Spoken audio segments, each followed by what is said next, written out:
In January of 2019, something exciting happened. My suitcase got lost, I got only one t-shirt remaining, quite an obscene one, and no underwear left. But before that, I came to the UK to live there for 6 months.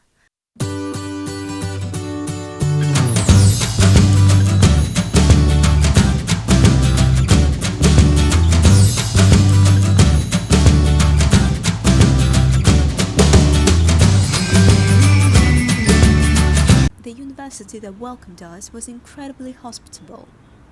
They helped us get to campus and organized numerous events to help us adapt, and I was so excited.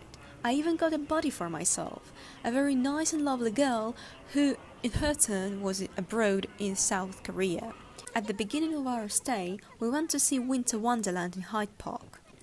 But before that, we encountered quite a nice squirrel. I love squirrels, and I get really excited when they love me back. It was the case this time too. So, Winter Wonderland. It was, I suppose, a traditional Christmas fair. I've never been to one, so it was a very pleasant experience. We've eaten some candy and got a ride on a Ferris wheel. Last time I was to one of those, I was about 5 years old, so it was a very exciting experience. We got free hot chocolate and festive atmosphere and a very holiday view of the Hyde Park. We were very happy to be there. I know I may get too excited, but it was unforgettable, just like in the movies. What I really enjoyed, especially the first weeks in London, were bus rides, especially on the second floor. It is just so wonderful to sit there and watch the landscape. It's different, it's not like home, but in the meantime, for me, London has always been home. It just feels like I belong there. That is why I love watching live in London. Just sit and watch. We went shopping on Oxford Street and bought a lot of new stuff. Honestly, before this experience I hated shopping. I found it too boring and tedious. In London, I fell in love with it and spent a lot of time in shops. And a lot of money, of course. Maybe it was like that because I had a room of my own now and I really wanted to make it home. Of course we visited the platform. I love the atmosphere there. Even though it is crowded, it is still magical. And I love spending tons of money there hoping to receive a letter one day. Even though I'm 21 and not 11 anymore. One day something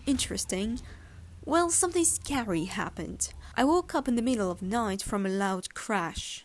I got terrified because I was sleepy and didn't really understand what was going on. Turned out some driver smashed the window of the shop near my dorm. The funny thing, I was the only one to wake up because of the noise. Of course we visited the Trafalgar Square and went to a very interesting exhibition called Me Somewhere Else. It was complicated. I'm not really proficient in arts, but I liked to watch it and be there.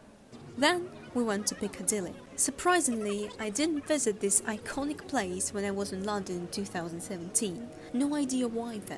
I loved it. It felt like I was a part of some TV show, like Sherlock or Doctor Who for example.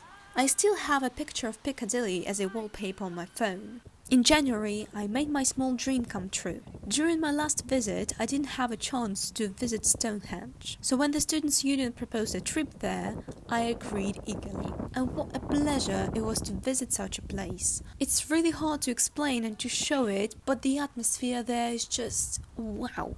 Like really, it's ancient, it's as if you've traveled in time. And it's so quiet and calm. I just loved it, and I absolutely loved that they had bracelets with "I've seen the stones" written on them in multiple languages. I got myself one too. We also went to Bath, which turned out to be a very cozy, wonderful town with wonderful views. Oh, and while we were there, we saw a guy propose to his girlfriend. It was so touching and everyone was applauding. So romantic. So that's it for my January last year. I really enjoyed my first month abroad and I look forward to sharing with you everything else I've experienced. I really hope you enjoyed this video and I'll see you soon. Bye bye!